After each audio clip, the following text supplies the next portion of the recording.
responded to COVID. So why not take this as an opportunity to also lead the way in sustainability and climate? Thank you. Yeah. Perfect. Thank you very much for your submission. Much you. appreciated. Waikura Linwood-Central-Heathcote Community Board, Alexandra Davids.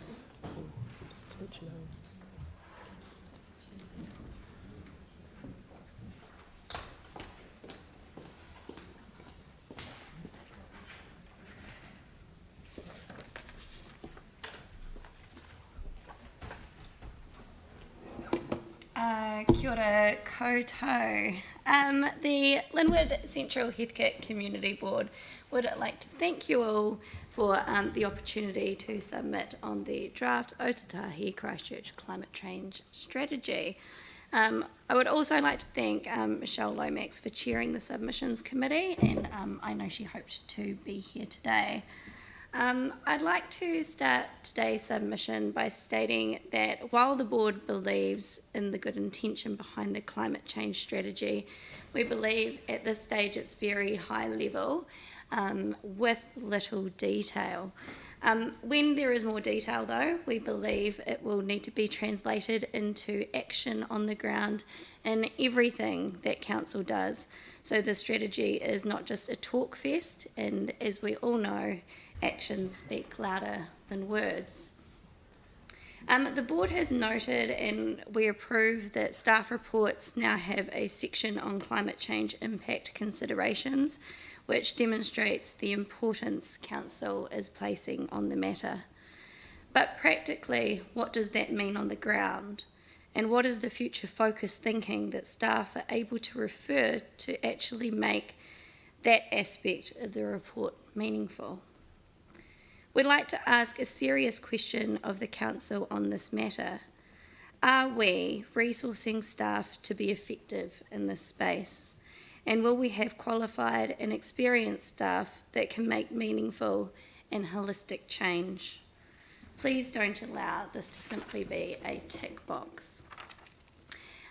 The board would like to bring to the council's attention one of the issues we face as a city, and that is the simple fact that climate change doesn't even make it onto a proportion of our citizens' radars when their day-to-day focus is maintaining a roof over their head and making sure there is food on the table.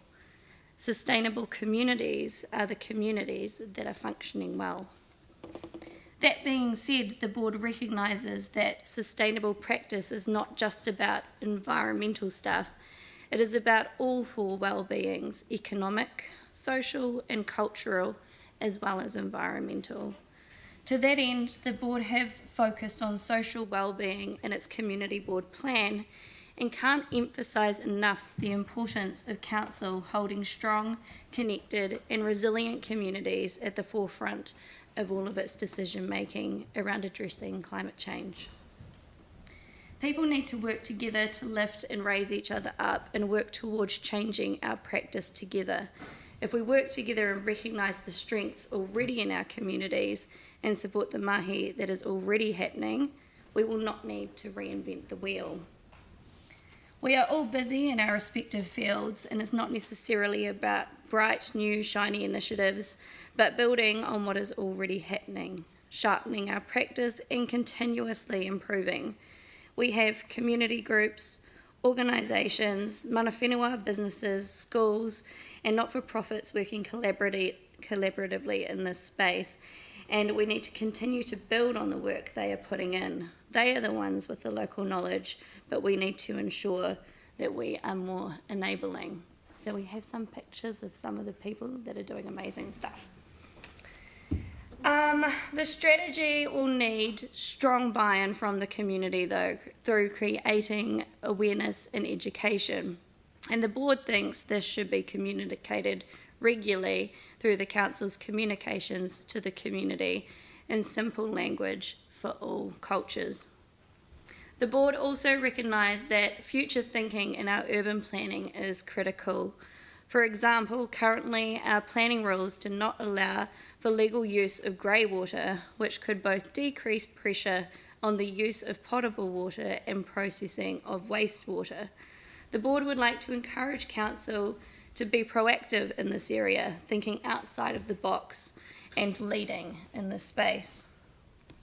The Waikura Board would also like to remind the Council that while we often think about climate change directly affecting the coast, it is also our river deltas that are most highly impacted by coastal inundation. Rising groundwaters and floodplains. This must always be considered when making decisions around inundation, as we already see communities affected by this issue. And I have another little slide.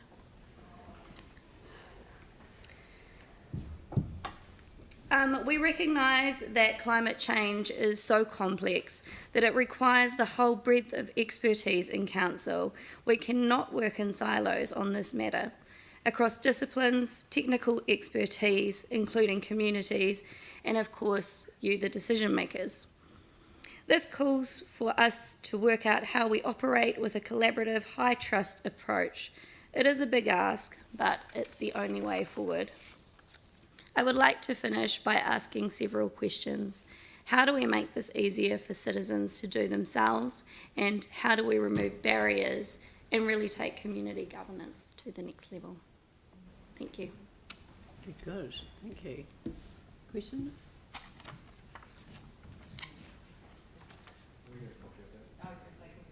Did you, yeah, because that was not provided in the submission pack.